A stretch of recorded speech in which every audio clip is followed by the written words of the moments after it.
Hi friends, welcome to Kavyanayana cooking channel. ನಾನು ಸುಷ್ಮಾ. ಬನ್ನಿ, ಇವತ್ತು ಜೋಳದ ನುಚ್ಚಿನಿಂದ ಕಿಚಡಿನ ಯಾವ ತರ ಮಾಡೋದು ಅಂತ ತೋರಿಸ್ಕೊಡ್ತಾ ಇದ್ದೀನಿ. ಮುಂಚೆನೆ ನಾನು ಈ ಜೋಳದ ನುಚ್ಚನ್ನ ಮಾಡಿ ತೋರಿಸಿದ್ದೀನಿ ನಿಮ್ಗೆ. ಇದು ಹಳೆ ರೆಸಿಪಿ ಅಂತಾನೆ ಹೇಳ್ಬೋದು. ಇದನ್ನ ಇವಾಗ ಯಾರು ಕೂಡ ಮಾಡೋದೇ ಇಲ್ಲ, ಮರ್ತೇ ಹೋಗ್ಬಿಟ್ಟಿದ್ದಾರೆ. ಜೋಳದ ನುಚ್ಚು ಹಾಗೆ ಕಿಚಡಿ ತುಂಬಾ ಆರೋಗ್ಯಕ್ಕೆ ಒಳ್ಳೆಯದು. ಹಾಗೆ ಬೇಸಿಗೆ ಅಲ್ವಾ, ದೇಹಕ್ಕೂ ಕೂಡ ತಂಪಾಗಿರುತ್ತೆ. ಇದನ್ನ ಅವಾಗ ಬೇಸಿಗೆ ಮುಗಿಯೋವರೆಗೂ ಸೇವಿಸ್ತಾ ಇದ್ರೆ ನಮ್ಮ ಆರೋಗ್ಯ ಕೂಡ ತುಂಬಾ ಚೆನ್ನಾಗಿರುತ್ತೆ. ಈ ಜೋಳದ ನುಚ್ಚಿನ ಕಿಚಡಿನ ಯಾವ ತರ ಮಾಡೋದು ಅಂತ ತೋರಿಸ್ಕೊಡ್ತಾ ಇದ್ದೀನಿ. ನಾನು ಒಂದು ಅರ್ಧ ಕಪ್ ಆಗುವಷ್ಟು ಜೋಳದ ನುಚ್ಚನ್ನ ನಾನು ನೋಡಿ 1-2 ಗಂಟೆ ನೆನೆ ಇಟ್ಕೊಂಡಿದ್ದೀನಿ. ನಿಮಗೆ ಟೈಮ್ ಇದ್ರೆ 1-2 ಗಂಟೆ ಇಡಿ, ಇಲ್ಲ ಒಂದು ಅರ್ಧ ಗಂಟೆ ಇಟ್ಟರು ಸಾಕು. ಇವಾಗ ಚೆನ್ನಾಗಿ ನಮಗಿಲ್ಲಿ ಒಂದು ಅರ್ಧ ಗಂಟೆಯಲ್ಲಿ ನುಚ್ಚು ನೋಡಿ ನೆನೆದಿದೆ. ಒಂದು ಅರ್ಧ ಗಂಟೆ ಇಟ್ರೆ ಸಾಕಾಗುತ್ತೆ. ಇದನ್ನ 1-2-3 ಬಾರಿ ಚೆನ್ನಾಗಿ ತೊಳೆದು ಮೇಲ್ಗಡೆ ಈ ತರ ಬರುತ್ತೆ ನೋಡಿ, ಇದನ್ನ ತೆಗೆದು ಬಿಡಬೇಕು. ತೆಗೆದು ಒಂದು 3 ಬಾರಿ ತೊಳಿಬೇಕು. 3 ಬಾರಿ ತೊಳೆದು ನಾವು 1-2 ಗಂಟೆ ನೆನೆ ಇಟ್ಕೊಂಡಿದ್ದೆ. ಒಲೆ ಮೇಲೆ ಒಂದು ಪಾತ್ರೆನ ಇಟ್ಕೊಂಡಿದ್ದೀನಿ. ನಾನಿಲ್ಲಿ ಒಗ್ಗರಣೆಗೆ ತುಪ್ಪ ಹಾಕೋತಾ ಇದ್ದೀನಿ. ತುಪ್ಪ ಹಾಕೋದ್ರಿಂದ ಇಲ್ಲಿ ಕಿಚಡಿ ತುಂಬಾ ಚೆನ್ನಾಗಿರುತ್ತೆ.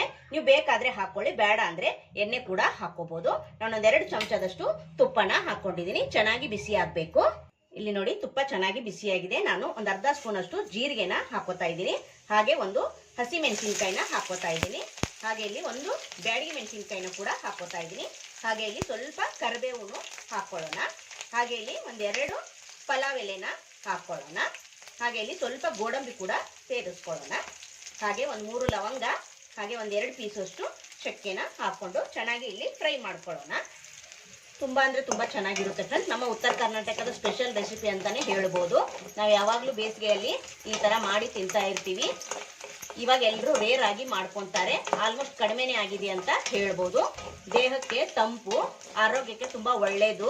ಅದು ಕೂಡ ಈಗ ಬೇಸಿಗೆ ಜಾಸ್ತಿ ಇರೋದ್ರಿಂದ ಈ ತರ ಮಾಡ್ಕೊಂಡು ತಿಂತಾ ಇದ್ರೆ ನಮ್ಮ ದೇಹ ಯಾವಾಗ್ಲೂ ತಂಪಾಗೇನೆ ಇರುತ್ತೆ. ನೋಡಿ, ಇವಾಗ ಚೆನ್ನಾಗಿ ಫ್ರೈ ಆಗಿದೆ. ನಾನು ಒಂದು ಅರ್ಧ ಇಂಚಷ್ಟು ಶುಂಠಿನ ಕಟ್ ಮಾಡಿ ಹಾಕೋತಾ ಇದ್ದೀನಿ. ಅದನ್ನು ಕೂಡ ಚೆನ್ನಾಗಿ ಫ್ರೈ ಮಾಡ್ಕೊಳ್ಳೋಣ.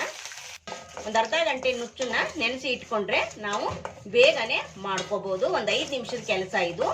ನೋಡಿ, ಬೆಳಗ್ಗೆ ತಿಂಡಿಗಾದ್ರೂ ಮಾಡ್ಕೋಬಹುದು, ಇಲ್ಲ ರಾತ್ರಿ ಡ್ಯೂಟಿಯಿಂದ ಲೇಟ್ ಆಗಿ ಬಂದಾಗ ಏನಪ್ಪ ಮಾಡೋದು ಅಂದಾಗ ಈ ತರ ಮಾಡ್ಕೊಂಡು ತಿನ್ಬೋದು. ತುಂಬಾ ಚೆನ್ನಾಗಿರುತ್ತೆ. ನೋಡಿ, ಚೆನ್ನಾಗಿ ಫ್ರೈ ಆಗಿದೆ. ಈಗ ನಾನು ಇದಕ್ಕೆ ಒಂದು ಕ್ಯಾರೆಟ್ ಅನ್ನ ಕಟ್ ಮಾಡಿ ಹಾಕೋತಾ ಇದ್ದೀನಿ.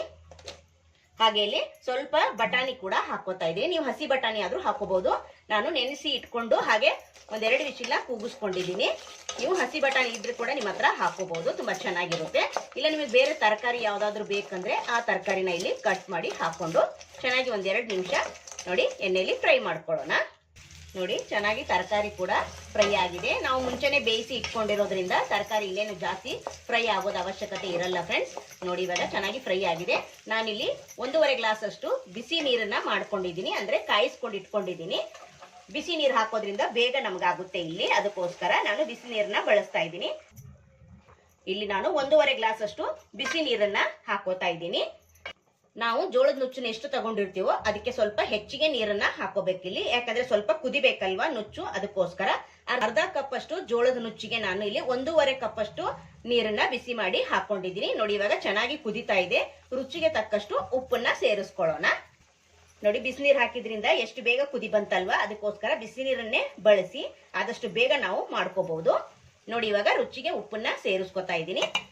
ಚೆನ್ನಾಗಿ ಒಂದ್ಸತಿ ಮಿಕ್ಸ್ ಮಾಡ್ಕೊಂಡು ಟೇಸ್ಟ್ ನೋಡಿ, ಸ್ವಲ್ಪ ಕಡಿಮೆ ಅನ್ಸಿದ್ರೆ ಮತ್ತೆ ನೀವು ಉಪ್ಪನ್ನ ಹಾಕೋಬಹುದು. ನೋಡಿ, ಚೆನ್ನಾಗಿ ಕುದಿತಾ ಇದೆ. ಈ ಟೈಮಲ್ಲಿ ನಾವು ನೆನೆಸಿಟ್ಕೊಂಡಿರೋ ನುಚ್ಚನ್ನ ಹಾಕೋಬೇಕು. ನೀರನ್ನೆಲ್ಲ ಬಸಿದು ಹಾಕೊಳ್ಳಿ. ನೋಡಿ, ನೀರನ್ನೆಲ್ಲ ಬಸಿದು ನಾನು ಹಾಕೋತಾ ಇದ್ದೀನಿ. ನೀರೇನ್ ಬೇಕಾಗಲ್ಲ ನಮಗೆ, ಬರೀ ನೆನೆಸಿಟ್ಕೊಂಡಿರೋ ನುಚ್ಚಿದ್ರೆ ಸಾಕಾಗುತ್ತೆ. ನೋಡಿ, ಇವಾಗ ಚೆನ್ನಾಗಿ 1-2 ನಿಮಿಷ ನಾವು ಇದನ್ನ ನುಚ್ಚನ್ನ ಬೇಯಿಸ್ಕೋಬೇಕು. ನೋಡಿ, ಆ ನುಚ್ಚು ಹಾಕಿದ ತಕ್ಷಣ ಕೈ ಬಿಡಬೇಡಿ. 1-2 ನಿಮಿಷ ಚೆನ್ನಾಗಿ ಮಿಕ್ಸ್ ಮಾಡ್ಕೋತಾನೆ ಇರಬೇಕು, ಇಲ್ಲ ಅಂದ್ರೆ ತಳ ಅಂಟು ಬಿಡುತ್ತೆ, ಅದಕ್ಕೋಸ್ಕರ. ನೋಡಿ, ಇವಾಗ ಚೆನ್ನಾಗಿ 1-2 ನಿಮಿಷ ನಾನು ಮಿಕ್ಸ್ ಮಾಡ್ಕೊತಾನೆ ಇದ್ದೀನಿ. ಇವಾಗ ಇಲ್ಲಿ ಸ್ವಲ್ಪ ಅರಿಶಿನ ಪುಡಿನ ಹಾಕೊಳ್ಳೋಣ. ಸ್ವಲ್ಪ ಅರ್ಧ ಸ್ಪೂನ್ ಅಷ್ಟು ಅರಿಶಿನ ಪುಡಿನ ಹಾಕೋತಾ ಇದ್ದೀನಿ. ಚೆನ್ನಾಗಿ ಒಂದ್ಸತಿ ಮಿಕ್ಸ್ ಮಾಡ್ಕೊಳ್ಳೋಣ. ನೋಡಿ, ಇವಾಗ ಗಟ್ಟಿ ಆಯ್ತಲ್ವಾ. ಇವಾಗ ಮುಚ್ಚಳ ಮುಚ್ಚಿ 1-2 ನಿಮಿಷ ನಾವು ಇದನ್ನ ಲೋ ಫ್ಲೇಮಲ್ಲೇನೆ ನುಚ್ಚನ್ನ ಬೇಯಿಸ್ಕೋಬೇಕು. ಈಗ ನೋಡಿ, ಈ ತರ ಗಟ್ಟಿ ಆಗೋವರೆಗೂ ನಾವು ಈ ತರ ಮಿಕ್ಸ್ ಮಾಡ್ತಾನೆ ಇರಬೇಕು. ಸ್ವಲ್ಪ ಕೂಡ ಕೈ ಬಿಡಬಾರ್ದು. ಈ ತರ ಗಟ್ಟಿ ಆದ್ಮೇಲೆ ನಾವೇನ್ ಮಾಡ್ಬೇಕಂದ್ರೆ ಮುಚ್ಚಳ ಮುಚ್ಚಿ 1-5 ನಿಮಿಷ ಬೇಯಿಸ್ಕೊಳ್ಳೋಣ. ನೋಡಿ, ಚೆನ್ನಾಗಿ 1-5 ನಿಮಿಷ ಮುಚ್ಚಿ ಬೇಯಿಸ್ಕೊಂಡಿದ್ದೀನಿ. ನೋಡಿ, ಆಲ್ಮೋಸ್ಟ್ ಗಟ್ಟಿಯಾಗಿದೆ ಅಲ್ವಾ. ನೋಡಿ, ಈ ತರ ಗಟ್ಟಿ ಆದ್ರೆ ಸಾಕು. ನೋಡಿ, ಇಷ್ಟು ಕುದಿಸ್ಕೊಂಡ್ರೆ ಸಾಕಾಗುತ್ತೆ. ಇವಾಗ ಇದನ್ನ ಒಲೆನ ಆಫ್ ಮಾಡ್ಕೊಂಡ್ಬಿಡ್ತೀನಿ. ಇವಾಗ ಜೋಳದ ನುಚ್ಚಿನ ಕಿಚಡಿ ರೆಡಿ ಆಯ್ತು ಫ್ರೆಂಡ್ಸ್. ಹೊಸಬ್ರು ಯಾರಾದರೂ ನಮ್ಮ ಚಾನಲ್ ನೋಡ್ತಾ ಇದ್ರೆ ಪ್ಲೀಸ್ ಸಬ್ಸ್ಕ್ರೈಬ್ ಮಾಡ್ಕೊಂಡು ನೋಡಿ. ವಿಡಿಯೋನ ಎಲ್ಲೂ ಕೂಡ ಸ್ಕಿಪ್ ಮಾಡಬೇಡಿ, ಪೂರ್ತಿಯಾಗಿ ವಿಡಿಯೋ ನೋಡಿ ಸಪೋರ್ಟ್ ಮಾಡಿ ಫ್ರೆಂಡ್ಸ್.